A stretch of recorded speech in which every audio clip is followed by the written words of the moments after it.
ইসরায়েলের নেগেভ মরুভূমিতে অবস্থিত Shimon Peres Negev nuclear research সেন্টারকে লক্ষ্য করে ইরান ব্যালিস্টিক ক্ষেপণাস্ত্র নিক্ষেপ করেছে। এটি গত 3 সপ্তাহের যুদ্ধের মধ্যে ডিমোনাকে লক্ষ্য করে ইরানের সরাসরি প্রথম হামলা। ইরানের রাষ্ট্রীয় গণমাধ্যম দাবি করেছে যে তারা ডিমোনা ও নিকটবর্তী আরাদ শহরে কয়েকশো কেজি ওজনের শক্তিশালী ওভারহেডবাহী ক্ষেপণাস্ত্র ছুড়েছে।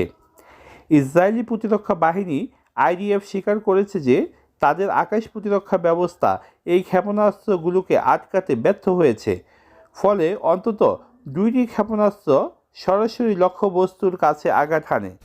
ক্ষেপণাস্ত্রগুলো সরাসরি পারমাণবিক রিঅ্যাক্টরে লাগেনি, বরং পার্শ্ববর্তী আবাসিক এলাকা এবং একটি স্কুলের ওপর আঘাত হানে। এতে 100 জনেরও বেশি মানুষ আহত হয়েছে, যার মধ্যে কয়েকজনের অবস্থা অত্যন্ত আশঙ্কাজনক।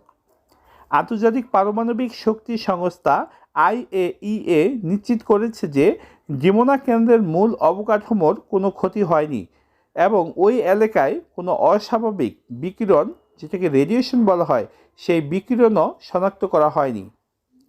ডিমোনা হামলার কয়েক ঘন্টা আগেই ইরানের প্রধান ইউরেনিয়াম সমৃদ্ধকরণ কেন্দ্র নাতানজে মার্কিন যুক্তরাষ্ট্র ও ইসরায়েলের যৌথ বিমান হামলা চালিয়েছে বলে ইরান দাবি করেছে।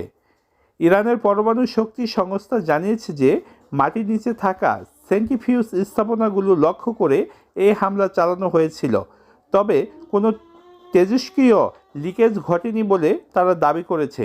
ইরান স্পষ্টভাবে জানিয়েছে ডিমোনায় তাদের ক্ষেপণাস্ত্র হামলার মূল লক্ষ্য ছিল নাতানজ এবং বুশেহর পারমাণবিক কেন্দ্রে হওয়া হামলার সরাসরি প্রতিশোধ।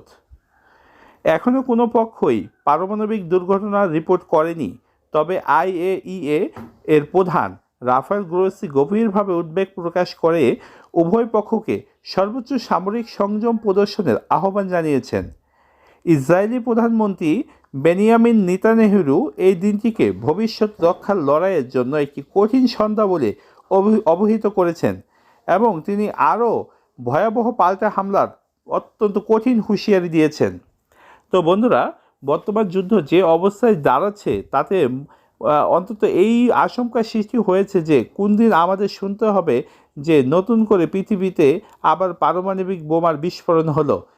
ইসরায়েল যদি সরাসরি একেবারে চূড়ান্ত হুমকির মুখে পড়ে, তো আমাদের বিশ্বাস ইসরায়েল পারমাণবিক অস্ত্রের ব্যবহার করতে কুণ্ঠামাত্র দ্বিধাবোধ করবে না। তো বন্ধুরা, আজকে এই পর্যন্তই। ভালো থাকবেন, দেখা হবে পরবর্তী কোনো আপডেট নিয়ে। আসসালামু আলাইকুম।